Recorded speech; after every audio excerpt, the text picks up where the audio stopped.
പിതാവിനും പുത്രനും പരിശുദ്ധാത്മാവിനും സ്തുതി. ആദ്യം മുതൽ നമ്മുടെ മേൽ ദൈവകരുണയും മനോഗുണവും എന്നേക്കുമുണ്ടായിരിക്കട്ടെ. ആമേൻ.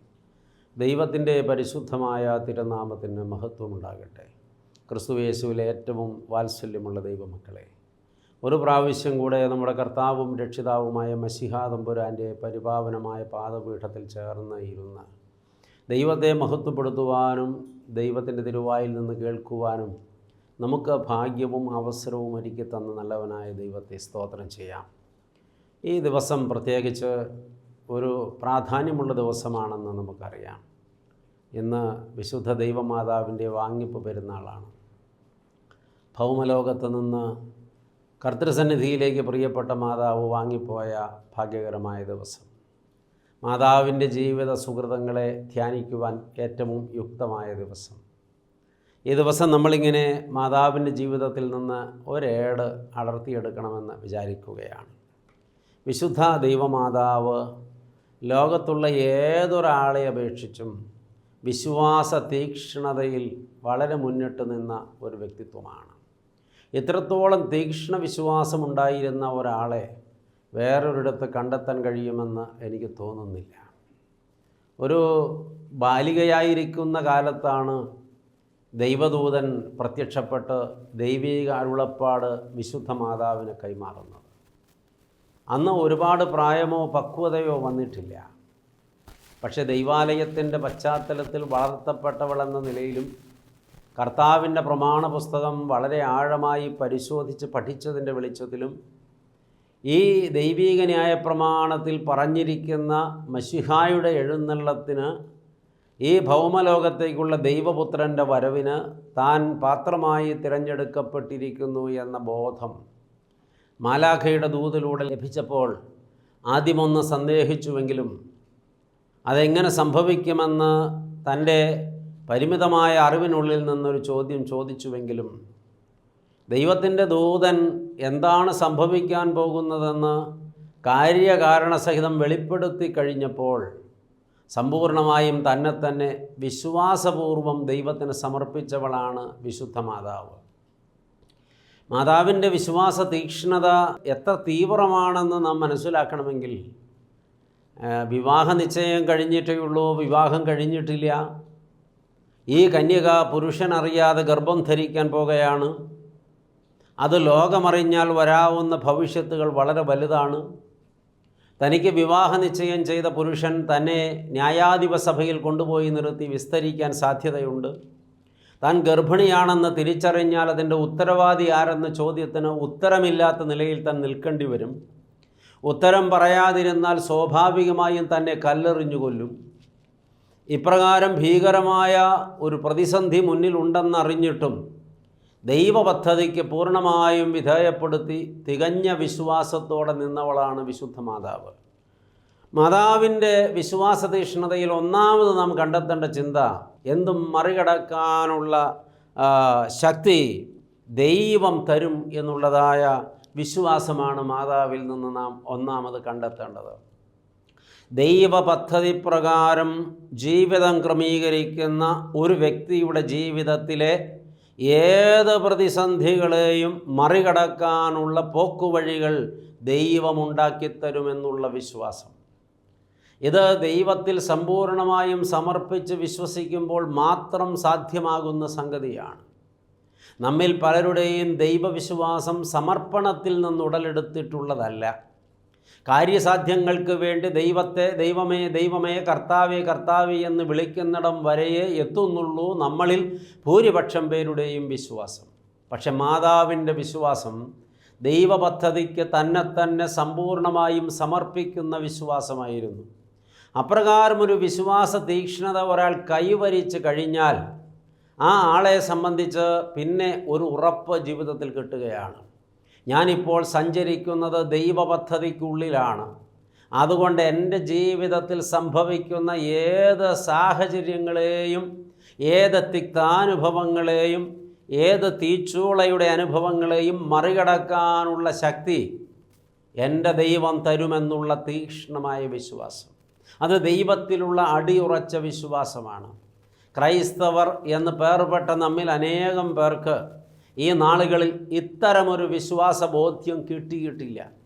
അതുകൊണ്ടാണ് ജീവിതത്തിൽ പ്രാതികൂല്യങ്ങൾ വരുമ്പോൾ, തകർച്ചകൾ വരുമ്പോൾ, അരുതാത്ത മേഖലയിൽ നിന്ന് തിരസ്കരണങ്ങൾ വരുമ്പോൾ, ഒറ്റപ്പെട്ടു പോയി എന്ന് തോന്നുമ്പോൾ മനസ്സിടിഞ്ഞ് തകർന്ന് മുഖം വാടി ചിരി മാഞ്ഞ് നിരാശ ബാധിച്ചവരായി ഇന്ന് അനേക വിശ്വാസികൾ മാറിപ്പോകാൻ കാരണം. എന്നാൽ വചനം പഠിപ്പിക്കുന്നത് എത്ര മനോഹരമായിട്ടാണ് ദൈവമക്കളെ. നിങ്ങൾ ആശങ്കപ്പെടേണ്ടതേയില്ല. സർവശക്തൻ കരുതിക്കൊള്ളും. അവൻ നിങ്ങൾക്കായി കരുതുന്നതാകയാൽ നിങ്ങളുടെ ആകുല ചിന്തകൾ മുഴുവനും അവൻ്റെ മേൽ ഇട്ടുകൊള്ളുവീനെന്ന് ദൈവതിരുവചനം നമ്മളെ ആവർത്തിച്ച് ഓർമ്മിപ്പിക്കുന്നത് അതുകൊണ്ട് തന്നെയാണല്ലോ. നമ്മുടെ ദൈവമായ കർത്താവായി നാൾതോറും നമ്മുടെ ഭാരങ്ങളെ ചുമക്കുന്ന കർത്താവ് വാഴ്ത്തപ്പെടുമാറാകട്ടെ എന്ന് സങ്കീർത്തകൻ പാടിയതും അതുകൊണ്ട് തന്നെയാണല്ലോ. ആകയാൽ പ്രിയപ്പെട്ടവരെ, ജീവിതത്തിൽ പ്രതിസന്ധികൾ വരുമെന്നറിഞ്ഞുകൊണ്ടാണ് കർത്താവിൻ്റെ പാതയിൽ ഒരു ഭക്ത സഞ്ചരിക്കേണ്ടത്. അങ്ങനെ സഞ്ചരിക്കുമ്പോൾ തിരിച്ചറിയുക, തിക്താനുഭവങ്ങളുടെ തീച്ചൂളയിലൂടെ കടന്നു പോകേണ്ടി വരും. അവിടെയെല്ലാം പോക്കുവഴികൾ ഉണ്ടാക്കി തരുവാൻ, മാർഗങ്ങൾ തുറക്കുവാൻ സർവശക്തനായ ദൈവം, വിളിച്ചവനായ ദൈവം, വേല ഏൽപ്പിച്ചവനായ ദൈവം വഴി തുറന്നു തരുമെന്ന് വിശ്വസിക്കണം.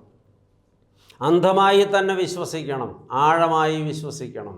ദൈവ പദ്ധതിക്ക് കീഴടങ്ങിക്കൊടുത്താൽ അത് എളുപ്പം സാധിക്കും.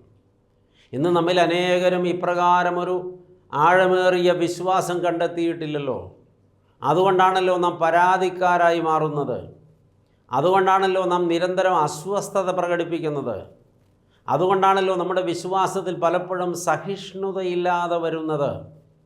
അതുകൊണ്ട് തന്നെയാണല്ലോ നമ്മിൽ പലരും മറ്റ് ദൈവങ്ങളെ തേടി പോകാനിട വരുന്നത്. എവിടെ നിന്നാണ് ഇൻസ്റ്റൻ്റായിട്ട് ഉത്തരം കിട്ടുക എന്നുള്ളതാണ്, രക്ഷ കിട്ടുക എന്നുള്ളതാണ് മനുഷ്യൻ്റെ അന്വേഷണം. ഈ മനുഷ്യൻ്റെ അന്വേഷണങ്ങൾ അത്രയും ഭൗമലോകത്തിൻ്റെ സാധ്യതകളുടെയും നേട്ടങ്ങളുടെയും മാത്രം ലക്ഷ്യം മുന്നിലിട്ടുകൊണ്ടുള്ളതാണ്. അവിടെയാണ് മനുഷ്യൻ പരാജയപ്പെടുന്നത്. എന്നാൽ മാതാവിനറിയാം, താൻ ഏറ്റെടുത്തിരിക്കുന്നത് ഒരു ചെറിയ നിയോഗമല്ല. പരിശുദ്ധനായ ദൈവപുത്രന് ഭൂമിയിൽ പിറന്നു വീഴുവാൻ താൻ വഴിയായി മാറുകയാണ്.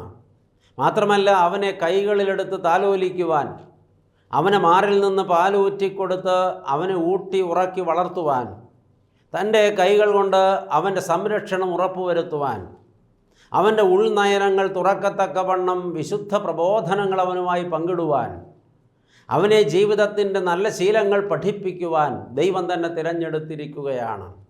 ലോകൈക സൃഷ്ടാവും രാജാധിരാജനും കർത്താധികർത്തനുമായവനെ താൻ ഉള്ളംകൈയിൽ വഹിക്കുവാൻ ദൈവം തന്നെ തിരഞ്ഞെടുത്തിരിക്കുകയാണ്.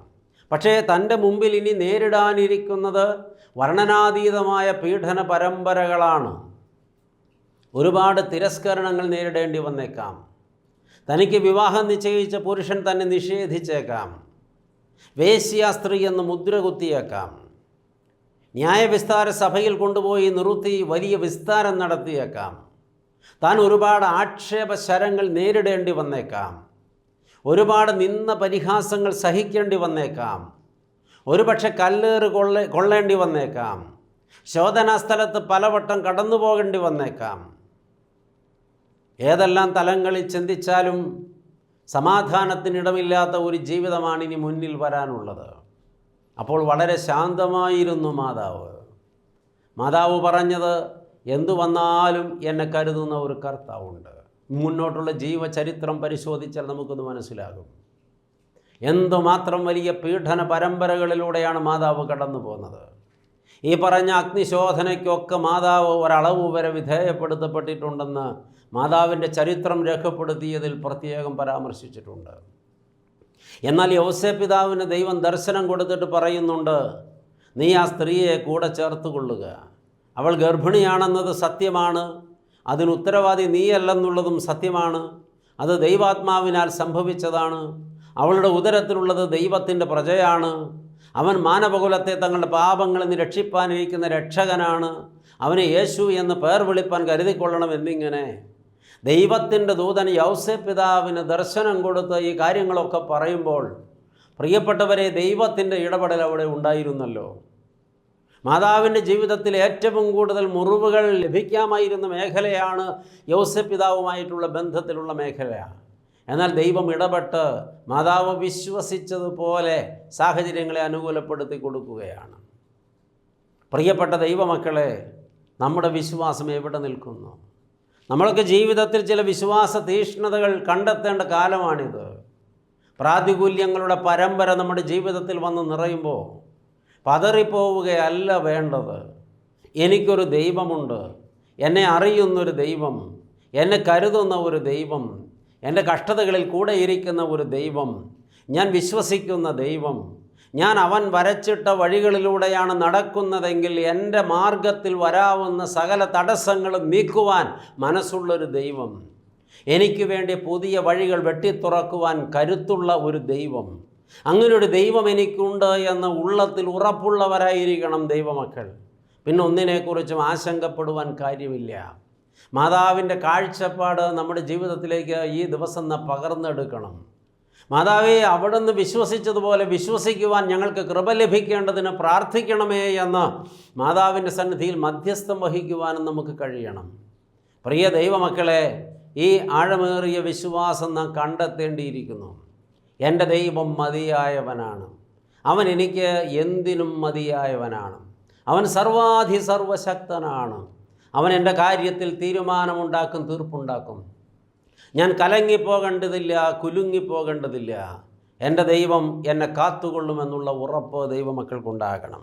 വീണ്ടും പ്രിയപ്പെട്ടവരെ, മാതാവിൻ്റെ ജീവിതത്തോട് ചേർത്ത് വെച്ച് മാതാവിൻ്റെ വിശ്വാസ തീക്ഷ്ണതയെക്കുറിച്ച് നാം പരിശോധിക്കുമ്പോൾ, എൻ്റെ ജീവിതം ഞാൻ ദൈവത്തിന് സമർപ്പിച്ചിരിക്കയാൽ ജീവിതത്തിൽ ഇനി സംഭവിക്കുന്നത് എന്തും ദൈവ പദ്ധതിയാണെന്നും അതിൻ്റെ വരുംവരായികകളും നീക്കുപോക്കുകളും ദൈവം കരുതിക്കൊള്ളും എന്നുള്ളതായ വിശ്വാസവും മാതാവിലുണ്ടായിരുന്നു.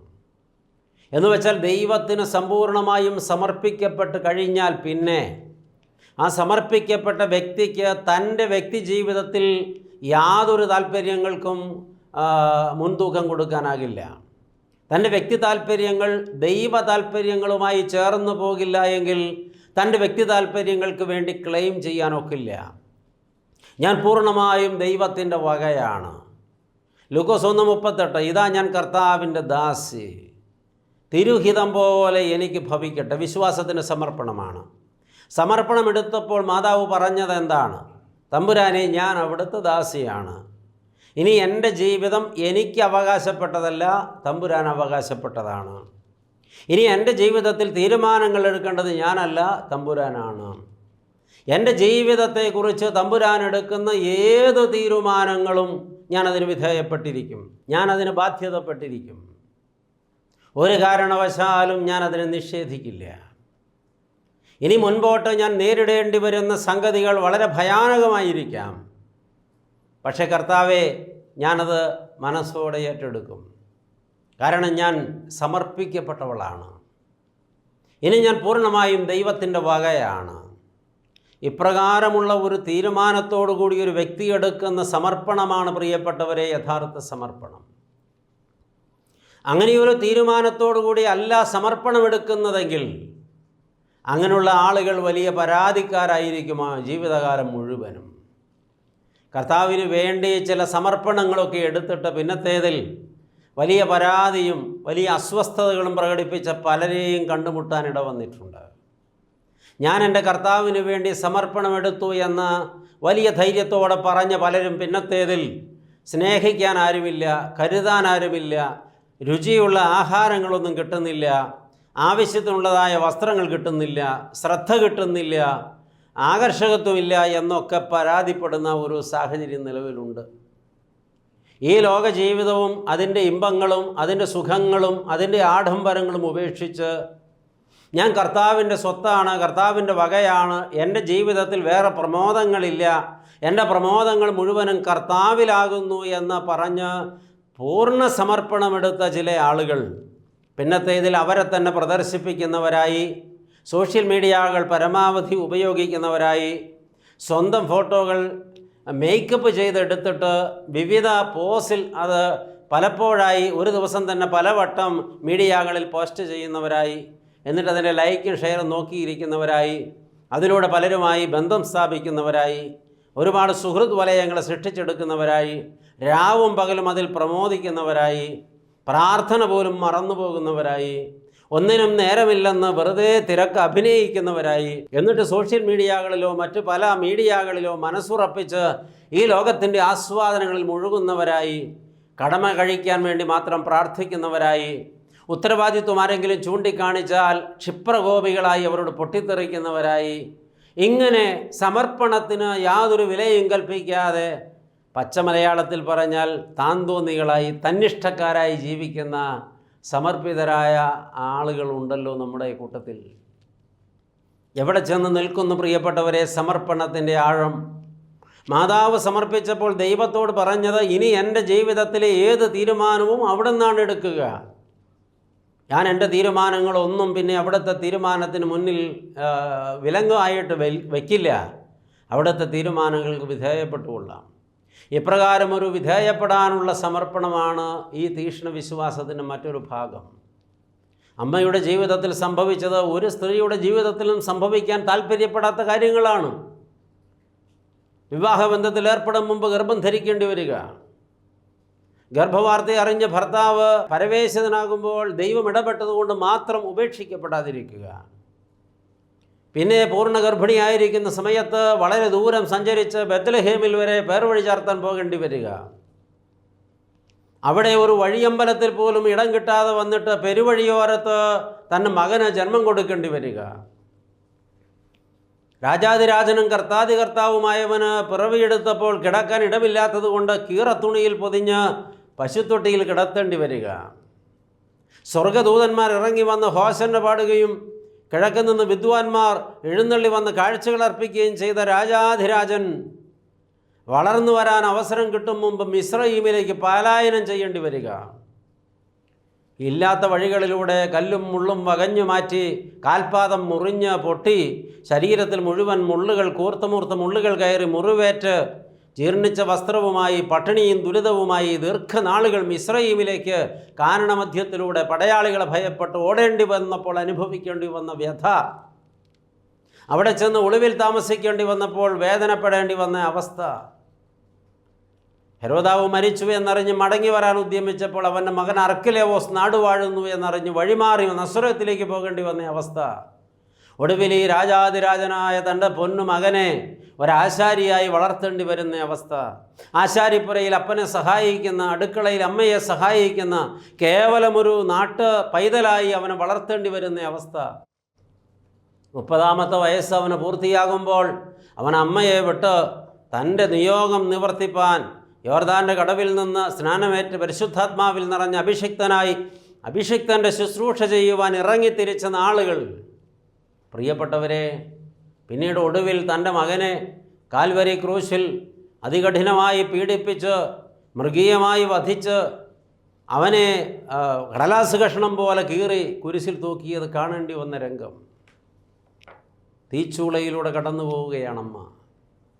അപ്പോഴെല്ലാം അമ്മ പറഞ്ഞത്, ഞാൻ അന്നേ പറഞ്ഞല്ലോ തമ്പുരാനെ, ഞാൻ സമ്പൂർണമായും സമർപ്പിച്ചവളാണ്, ഇതെല്ലാം അവിടുത്തെ പദ്ധതിയാണ്, അവിടുത്തെ തീരുമാനമാണ്, ഞാനതിന് വിധേയപ്പെടാൻ വിധിക്കപ്പെട്ടവളാണ്, സ്വയം സമർപ്പണമെടുത്തവളാണ്, ഒന്നിനെക്കുറിച്ചും ഞാൻ പരാതിപ്പെടുകയില്ല, ഞാൻ വിശ്വസിക്കുന്നു ഇത് ദൈവത്തിൻ്റെ പദ്ധതിയാണ്, ഞാൻ വിശ്വസിക്കുന്നു ഇത് ദൈവത്തിൻ്റെ പദ്ധതിയാണ്, ഞാൻ വിശ്വസിക്കുന്നു ഇത് ദൈവത്തിൻ്റെ പദ്ധതിയാണ്, അതുകൊണ്ട് ഞാനതിനെ ശിരസ്സ വഹിക്കുന്നു, ഞാനതിനെ നിഷേധിക്കുകയില്ല, ഞാൻ ഒരിക്കലും പുറംതിരിഞ്ഞ് നിൽക്കയില്ല, പറ്റില്ലെന്ന് പറയില്ല, പരാതി പറയില്ല, വാടിയ മുഖം കാണിക്കില്ല, ഒരു പരവേശ്യവും പ്രകടിപ്പിക്കില്ല, ഞാൻ എല്ലാം ഉള്ളിൽ സംഗ്രഹിച്ച് ശാന്തമായിരിക്കും.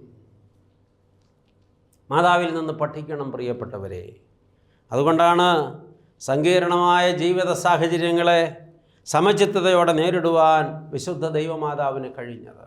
ചോദിക്കട്ടെ, സങ്കീർണമായ ജീവിത സാഹചര്യങ്ങളിലൂടെ കടന്നു പോകേണ്ടി വരുമ്പോൾ ആയതിനെ സമചിത്തതയോടെ നേരിടുവാനുള്ള കരുത്ത് ഇന്ന് എത്ര വിശ്വാസികൾക്കുണ്ട്? എത്ര വിശ്വാസികൾക്ക് ഇങ്ങനെ മൗനമായിരുന്ന് ദൈവത്തെ സ്തുതിപ്പാനായിട്ട് സാധിക്കുന്നുണ്ട്? അതിന് സാധിക്കുന്നില്ലെങ്കിൽ ദൈവമക്കളെ, നമ്മുടെ വിശ്വാസം അതിൻ്റെ യഥാർത്ഥ അർത്ഥതലങ്ങളിൽ നാം കണ്ടെത്തിയിട്ടില്ലെന്നും നമ്മുടെ സമർപ്പണത്തിൽ യാതൊരു ആത്മാർത്ഥതയുമില്ലെന്നാണ് നാം മനസ്സിലാക്കേണ്ടത്. നമ്മളെ ഇന്ന് ഭരിക്കേണ്ട ചിന്തകളാണ് പങ്കിടുന്നത്. എൻ്റെ ജീവിതത്തെ കരുതിക്കൊള്ളുന്ന ഒരു കർത്താവുണ്ട്. എൻ്റെ ജീവിതം കർത്താവിൻ്റെ സ്വത്തും സ്വന്തവുമാണ്. തമ്പുരാൻ എന്നെക്കുറിച്ചെടുക്കുന്ന ഏത് തീരുമാനങ്ങൾക്കും വിധേയപ്പെടാൻ ഞാൻ ബാധ്യസ്ഥയാണ്. ഒന്നിനെക്കുറിച്ച് ഞാൻ പിറുപിറുക്കുവാൻ പാടില്ല. ഒരിക്കലും എൻ്റെ മുഖം വാടി ഇരിക്കുവാൻ പാടില്ല. ഞാൻ ദൈവത്തെ ചോദ്യം ചെയ്യുവാനോ വെല്ലുവിളിക്കുവാനോ പാടില്ല. ദൈവപദ്ധതിയിൽ നിന്ന് ഞാൻ ഒരു കാരണവശാലും അകന്നിരിക്കുവാൻ പാടില്ല. എൻ്റെ ദൈവത്തിൻ്റെ പദ്ധതിക്ക് ഞാൻ വിധേയപ്പെടേണ്ടതാണ്. ഈ കാഴ്ചപ്പാട് നമ്മുടെ ജീവിതത്തിൽ നാം കണ്ടെത്തണം ദൈവമക്കളെ. ഒരുപക്ഷെ ഇത് കേട്ടുകൊണ്ടിരിക്കുന്ന പലരും വിശ്വാസ ജീവിതത്തിൽ നേരിടേണ്ടി വരുന്ന പോരാട്ടങ്ങളുടെ മധ്യത്തിൽ മനസ്സുമെടുത്തു പോയവരായിരിക്കാം. ഒരുപാട് ഉള്ളം തകർന്നു പോയവരായിരിക്കാം. അസ്വസ്ഥതകൾ ഒരുപാട് പേറേണ്ടി വന്നവരായിരിക്കാം. സമർപ്പിത ജീവിതത്തിൽ നിന്ന് പിന്മാറരുത്. എനിക്ക് സാധ്യമല്ല എന്ന് പറയരുത്. ഞാൻ മടുത്തു എന്നൊരിക്കലും പറയരുത്. എനിക്ക് ഈ ജീവിതം ഒരിക്കലും മറികടന്ന് മുന്നോട്ട് പോകാൻ ഇനി കരുത്തില്ലെന്ന് പറയരുത്. സർവശക്തൻ വാക്ക് പറഞ്ഞാൽ പാലിക്കുന്നവനാണ്. വാഗ്ദത്തത്തിൽ വിശ്വസ്തനാണ്. അതുകൊണ്ട് തീക്ഷ്ണമായി വിശ്വസിക്കുക. എൻ്റെ ദൈവം എനിക്ക് വേണ്ടി ജാഗരിക്കുന്നു. അവൻ എനിക്ക് വേണ്ടി വാതായനങ്ങളെ വെട്ടിത്തുറക്കുന്നവനാണ്. ഞാൻ ആശങ്കപ്പെടേണ്ടതില്ല. എൻ്റെ ദൈവം എന്നെ കരുതിക്കൊള്ളും. വിശ്വസിക്കുക, അടിയുറച്ച് വിശ്വസിക്കുക. വിളിച്ച ദൈവം വിശ്വസ്തനാണ്. നിയോഗമേൽപ്പിച്ച ദൈവം വിശ്വസ്തനാണ്. വഴി നടത്തുമെന്ന് വാക്ക് പറഞ്ഞ ദൈവം വിശ്വസ്തനാണ്. കണ്ടാലും ലോകാവസാനത്തോളം എല്ലാ നാളും ഞാൻ നിങ്ങളോട് കൂടെ ഇരിക്കുമെന്ന് വാക്ക് പറഞ്ഞ ദൈവം വിശ്വസ്തനാണ്. ഞാൻ നിങ്ങളെ അനാഥരായി വിടുകയില്ലെന്ന് അരുളി ചെയ്ത ദൈവം വിശ്വസ്തനാണ്. തൻ്റെ പ്രിയപ്പെട്ടവരെ തേടി വന്ന് അന്വേഷിക്കുന്ന ദൈവം വിശ്വസ്തനാണ്. മനസ്സ് പതറിപ്പോകരുത്. സമർപ്പിക്കാം. പൂർണ്ണമായും വിശ്വസിക്കാം. പ്രാർത്ഥിക്കാം. സ്നേഹവാനായ ദൈവമേ, സ്വർഗസ്ഥ പിതാവേ, ഭാഗ്യകരമായ ഈ നല്ല വൈകുന്നേര സമയത്തിനായി നന്ദിയോടെ സ്തോത്രം. പാദപീഠത്തിൽ നിൻ്റെ മക്കളെ വിളിച്ച് ചാരത്തിരുത്തിയിട്ട് എത്ര മധുരമായി അവിടുന്ന് ഞങ്ങളോട് സംവദിച്ചിരിക്കുന്നു. പരിശുദ്ധ അമ്മയുടെ ജീവിതത്തോട് ചേർത്ത് വെച്ച് സമ്പൂർണ്ണമായ സമർപ്പണവും അതിൽ നിന്ന് ഉടലെടുക്കുന്ന വിശ്വാസവും കയ്യിലുണ്ടെങ്കിൽ ജീവിതത്തിൻ്റെ ഏത് തിക്തത നിറഞ്ഞ സാഹചര്യങ്ങളെയും സമചിത്തതയോടെ നേരിടുവാൻ ദൈവമക്കൾ പ്രാപ്തി നേടുമെന്ന് ഞങ്ങളെ പ്രബോധിപ്പിച്ചല്ലോ. കർത്താവെ, ഞങ്ങളീ കേട്ട ചിന്തകളെല്ലാം അവിടുത്തെ ഹിതാനുസരണം ഞങ്ങളിൽ നിവൃത്തിയാകുവാൻ സഹായിക്കണം. കർത്താവെ, അവിടുന്ന് ആഗ്രഹിക്കുന്നത് പോലെ ഞങ്ങളുടെ ജീവിതത്തെ അവിടുന്ന് പണിതെടുക്കണം. അവിടുത്തെ പദ്ധതി എന്തായാലും അത് ഞങ്ങളിൽ നിറവേറ്റണം. ദൈവമേ, പെറുപെറുപ്പോ പരാതിയോ കൂടാതെ ദൈവപദ്ധതിക്ക് ഞങ്ങളെ തന്നെ സമർപ്പിച്ച് തീക്ഷ്ണ വിശ്വാസത്തോടെ കർത്താവ് മതിയായവനാണെന്നുള്ള ഉറപ്പോടെ ദൈവപദ്ധതി തന്നെ ഞങ്ങളിൽ നിറവേറുന്നുവെന്ന ബോധ്യത്തോടെ ഞങ്ങളുടെ വിശ്വാസ ജീവിതം തുടർന്ന് മുന്നോട്ട് നയിപ്പാൻ കൃപയാൽ ഞങ്ങളെ സഹായിക്കണം. അവിടുത്തെ സാന്നിധ്യവും അവിടുത്തെ കൃപയും അവിടുത്തെ പരിപാലനവും ഞങ്ങളോട് കൂടെ ഇരിക്കണം.